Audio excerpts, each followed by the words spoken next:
25만을 탔는데 이 정도면은. 오늘 차량은 BMW X3 F25 모델이에요. 14년식이고 주행거리가 대략 한 25만 됐습니다. 이 차량 고객님께서는 되게 오래전부터 계속 메카닉에서 관리를 받으셨는데, 저는 괜찮아요, 더 타셔도 돼요 라고 말씀드려도 그냥 교환을 계속 해달라고 하십니다. 쇼바도 아주 터지지도 않았는데 많이 탔으니까 교환해달라고 하시고, 이것저것 미션 오일도 엔진 오일도 되게 빠른 템포로 교환하시고 관리를 굉장히 잘 하신 차량이에요. 근데 이번에는 그냥 타이밍 체인을 교환해달라고 또 말씀을 하셨습니다. 근데 아직 타이밍 체인 소리가 안 나요. 이 엔진 같은 경우는 타이밍 체인 늘어났을 때 고유의 소리가 있는데 전혀 소리가 없어요 아직은. 심지어 이 차는 타이밍 체인 상부 리콜로 교환도 받은 차량이에요. 그래서 이거 좀 타셔도 되는데 하는데, 고객님께서는 그래도 굳이 타이밍 체인 교환하고 싶으시다. 그래서 엔진 내려서 상부 하부 그다음에 체인 가이드 이런 걸 다 교환할 거예요. 이 차 같은 경우 이제 리콜이 이제 있었죠. 아까 말씀드린 것처럼 타이밍 체인 상부 것만 교환이 진행이 됩니다. 그래서 하부 거는 교환이 안 되고, 또 하나 체인 가이드들도 교환이 안 돼요. 딱 체인만 교환합니다. 어쨌든 근데 이 차를 이제 엔진 내릴 준비를 다 해놨는데, 저는 25만이면 다 많이 늘어났을 거라고 판단은 돼요. 하부 체인이. 그리고 20만이 안 돼도 체인이 끊어져서 입고된 차량도 많았으니까. 근데 이 고객님처럼 차량을 계속 잘 관리했다면 그 차량의 타이밍 체인 상태는 어떨지가 좀 궁금해서 영상을 촬영하게 되었어요. 일단 엔진을 내려서 변속기 분리하고 타이밍 체인 상태가 어떤지 한번 보도록 하겠습니다.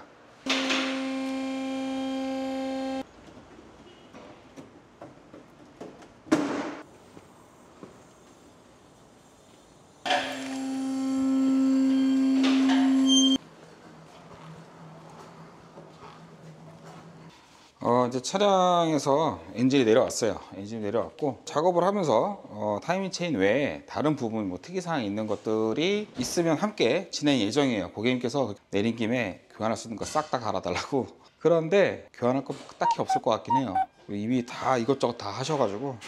일단은 이제 변속기부터 탈거를 할 거고요. 변속기 탈거 후에 실린더 헤드 카바 탈거, 오일팬 탈거, 그다음에 타이밍 카바 탈거를 해서 타임 체인을 탈거하고, 그래서 신품하고 어떤 차이가 있는지 한번 보도록 하겠습니다. 이 차는 이제 타이밍 체인이 총 3개가 있습니다. 이렇게 상부, 이렇게 하부, 여기는 오일 펌프 쪽. 그래서 이제 타이밍 체인 상부 리콜 같은 경우는 서비스 센터에서 실린더 헤드 커버만 탈거한 다음에 이 체인을 끊어서 쭉 빼고 거기다 다시 이렇게 밀어 넣어서 기존 체인에다가 새 체인을 연결을 해놓고 이렇게 돌리는 거예요. 돌려서 다시 이렇게 새 체인을 걸어서 그냥 체인 링크를 묶어버리는 방식으로 체인을 교환하게 됩니다. 그러면 이런 체인 가이드나 이 하부 체인은 교환하지 못해요. 그래서 이번에 지금 이 체인은 리콜로 한번 상부 체인은 교환한 거기 때문에 이 체인도 그 사이에 얼마큼 늘어났을지, 그 다음에 이 하부 체인이 얼마나 늘어났을지 한번 보려고 해요. 그래서 이런 체인 가이드들과 텐셔너는 다시 신품으로 교환될 예정이고요. 그러면은 얘는 몇만 킬로고 지금 얘는 몇만 킬로 된 거예요? 이 아래 거는 25만 킬로 된 거고, 요거는 지금 고객님도 정확하게 기억 못해요. 언제 리콜 받으셨는지. 아직 체인 소리가 나던 상황은 아니어서 막 이렇게 많이 늘어났을 것 같지는 않은데, 좀 저도 궁금합니다. 이건 얼마큼 늘어났을지. 그리고 이쪽을 보니까 N47 엔진에서 주로 많이 문제가 되는 요 냉각수 커넥터는 지금 안쪽에 보면 벌써 이렇게 갈변되면서 이건 교환해야 될 것 같고요. 필터징도 심하진 않지만 조금씩 누유기가 있어요. 이렇게 누유기가 있고, 요 부분도 안쪽에 보면 슬슬, 이거는 필터 하우징을 통째로 교환하는 게 좋을 것 같습니다. 지금은 이렇게 툴을 이용해서 타이밍을 다 잡아놨는데 고압 펌프의 포인트가 한 반 코 정도 넘어가 있네요. 지금 반 코 정도 넘어가 있어요. 이렇게 넘어갔다는 거는 결국 체인이 늘어났을 때 그렇게 되는데, 한번 보겠습니다.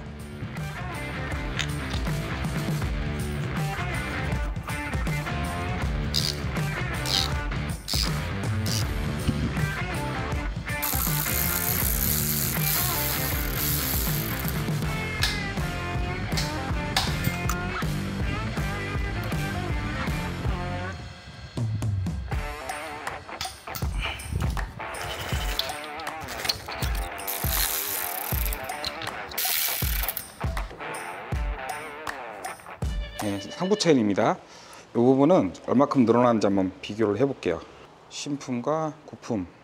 자, 이렇게 걸었을 때 살짝 차이가 나긴 하는데 그래도 좀 늘어나긴 늘어났네요. 그죠? 근데 뭐 거의 차이는 없어요. 아주 미미해요. 아주 미미. 이제 중요한 건 하부 체인. 야, 25만을 탔는데 이 정도면은 아주 훌륭합니다 지금. 보통 막 20만이 뭐야, 한 15만만 돼도 막 체인 늘어나가지고 끊어져서 입고되고 이런 차들이 굉장히 많았는데, 이 차는 지금 생각보다 굉장히 미미해요. 늘어나는 양이, 늘어난 부분이 있어, 분명히 있는데 지금 아주 미미하다. 결국은 이제 체인 늘어남이 오일 관리와 영향이 있다라고 어느 정도 판단이 돼요. 그래서 저희도 그동안 체인 늘어난 차량들은 뭐 BSI 같은 경우는 오일 주기 인터벌이 막 그 당시에 막 18,000km, 2만 km 막 이랬기 때문에. 근데 이 고객분께서는 BSI 기간에도 그 중간에 나눠서 자비로 계속 오일을 교환하셨고, 그 이후로도 10,000km도 되지 않는 교환 주기를 가져가시면서 지금 25만까지 주행을 하신 거예요. 그랬더니 이렇게 상태가 좋습니다. 이런 차이를 보여줘요. 아주 준수합니다. 고객님한테는 소리 안 나니까 더 타시라고 말씀드려도 굳이 하시겠다고 하셔서 해드렸는데, 이거 고객님께서 이 영상을 보시면 또, 근데 고객님께서는 이걸 보셔도 그냥 갈아버릴 성향이셔서.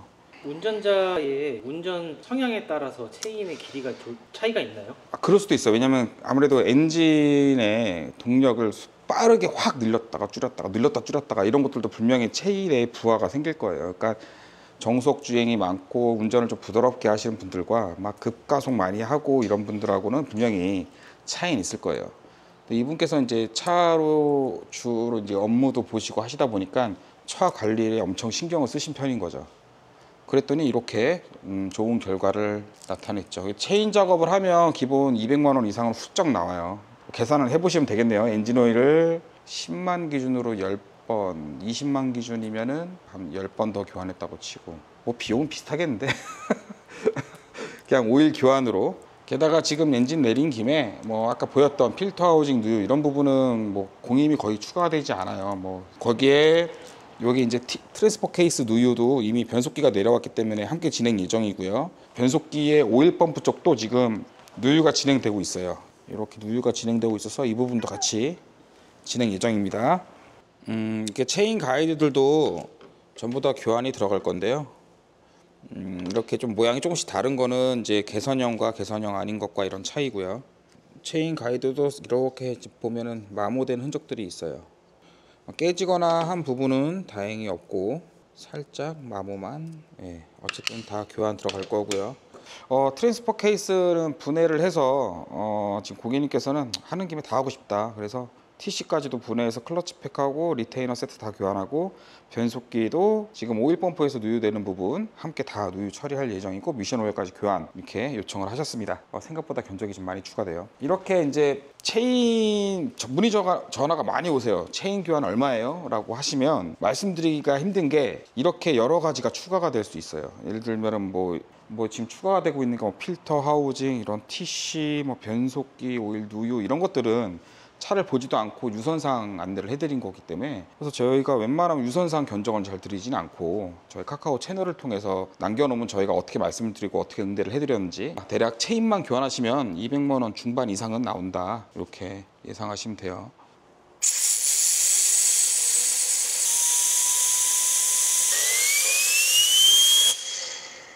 교환하죠. 그냥 이거 걸걸한 소리가 나잖아요. 반대로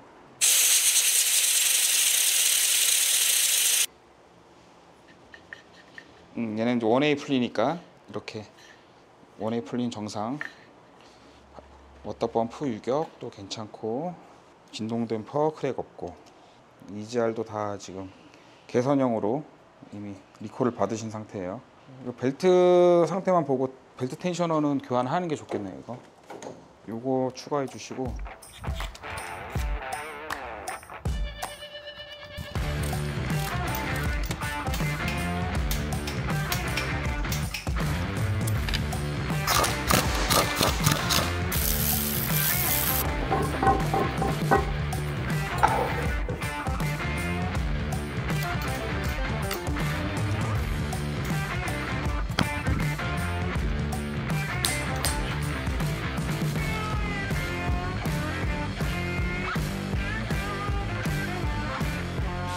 이제 타이밍 체인 교환은 다 끝났고요. 체인 가이드 신품, 이제 텐셔너들을 다 신품으로 교환까지 다 해놨습니다. 그다음에 타이밍 정렬까지 다 정확하게 마친 다음에 타이밍 카바, 그다음 플라이휠까지 조립이 되었어요.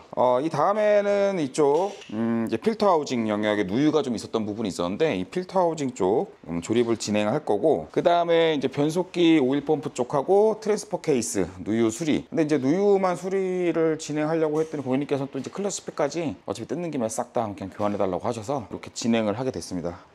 일단은 엔진 쪽은 이제 좀 추가 부품 주문한 것들이 있어서 잠깐 수dob을 할 거고요. 트랜스퍼 케이스를 먼저 진행하도록 하겠습니다. 자, 이제 트랜스퍼 케이스는 분해를 해서 클러치 팩 교환하고 각종 리테이너 교환하고 이렇게 진행을 할 겁니다.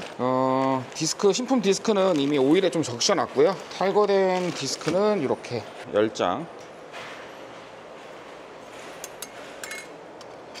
다판 클러치 같은 경우는 이제 습식이라서 오일이 항상 젖어 있어야 돼요. 그래서 이 면으로 봤을 때는 되게 좁은 면이라 이 면으로 어떻게 마찰이 돼서 구동력을 끌고 갈까 생각을 하실 수 있는데, 접촉면이 적은 만큼 이게 여러 장이 있어요. 10장. 마찰력 10배가 되겠죠. 자동 변속기 안에도 이제 이런 식으로 되어 있습니다.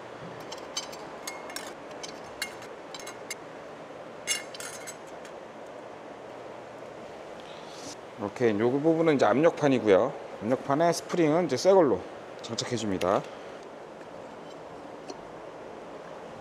이 사륜 구동 장치가 BMW가 적용하기 시작한 게 본격적으로 그 253 X5부터인데, 그때가 이제 2000년대 초반, 딱 밀레니엄 될 때쯤, 90년대 후반, 그 당시에 잠깐 BMW에서 랜드로버를 인수한 적이 있었어요. 그때 이제 기술들을 다 어떻게 보면 뺏어온 거죠. 그래서 최초 253 X5 트랜스퍼 케이스 같은 경우는 센터 디퍼런셜이라는 게 있었습니다. 센터 디퍼런셜, 진짜 전통 오프로드에 있는 이제 그런 디퍼런셜, 그러니까 뒷차축 앞차축에 있는 디퍼런셜 같이 생긴 차동 기어가 이 안에도 있는 거예요. 그래서 앞쪽 뒤쪽으로 구동력이 완전 다 배분이 될 수 있게, 그런 차량들은 앞차축이 하나가 고장난다거나 뒷차축이 고장나면 차가 아예 가지를 않아요. 우리 꼭 자동차에서도 좌측 또는 우측 등속 조인트 하나가 없으면 차가 움직이지 않는 것처럼,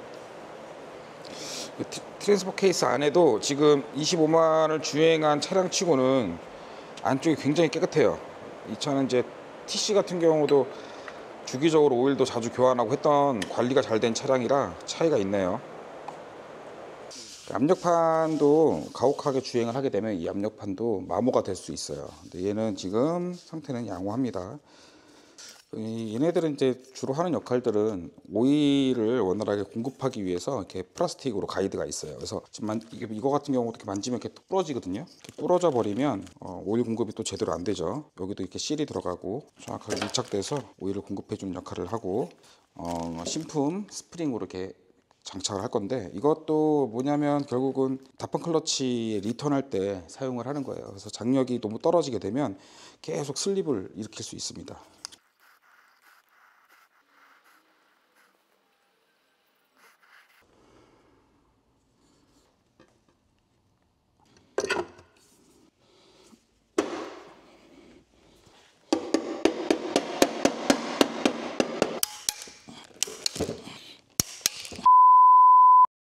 이제 엔진도 올라가고, 변속기 쪽 오일 펌프, 그 다음에 토크 컨버터 쪽 리테이너, 그 다음에 트랜스퍼 케이스, 클러치 세트까지 전부 다 교환이 됐습니다. 지금 이제 시동 걸 준비가 되어 있고, 아직은 연료 라인이 100% 환기가 되진 않았어요. 저희가 진단기로 환기 작업을 다 했으나 아직은 100% 환기가 안 돼서 아마 시동 지연이 좀 있을 겁니다. 한번 시동을 걸어보고 상태가 어떤지 한번 보도록 하겠습니다.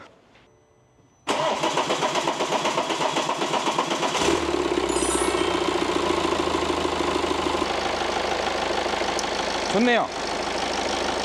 시동도 잘 걸렸고 엔진 소리도 정상이고, 나머지 이제 변속기 쪽은 메카트로닉스까지 다 탈거를 했던 상황이기 때문에 변속기 오일 레벨링도 다시 해야 되고, 그 외에 엔진 쪽도 누유 누수부 있는지 확인하고 이렇게 계속 마무리를 하도록 하겠습니다. 그전에는 뭐 한 10만 킬로 중반에도 체인이 끊어진 차량도 있었고, 관리가 안 된 차량은 그 BMW 서비스 센터에서 5년에 10만 킬로 동안 BSI로 엔진 오일을 무상 교환해주고, 뭐 브레이크 패드, 에어컨 필터, 그러니까 마이크로 필터라고 하죠, 와이퍼, 연료 필터 이렇게 교환을 해주긴 하는데 그 인터벌이 굉장히 깁니다. 정말 차 관리를 많이 하시는 분들은 그 중간에 이제 따로 사비를 들여서 교환하신 분도 계셨고, 또 제 지인분들은 그렇게 관리하시라고 말씀드렸어요. 그렇게 하면은 실질적으로 5년에 10만 킬로 BSI가 끝난 이후에 그 차의 컨디션이 극명하게 차이가 납니다. 현재는 예전 이바디 같은 경우는 BSI 시스템이 적용한 후에도 엔진오일 인터벌이 막 25,000km 막 이랬습니다. 말도 안 되게 길죠. 그래서 지금은 많이 줄어들었어요. 한 만 킬로대 초반까지도 내려왔는데 한 5,000, 13,000 이렇게 세팅되어 있는 것 같고, 어쨌든 만 킬로 주기로 교환하시는 걸 권장해 드려요. 그래서 연간 주행거리가 막 3만, 4만 그런 분들은 한 15,000km 정도까지 운행하시는 거는 나쁘진 않을 것 같긴 해요. 주행 패턴이 좋으니까.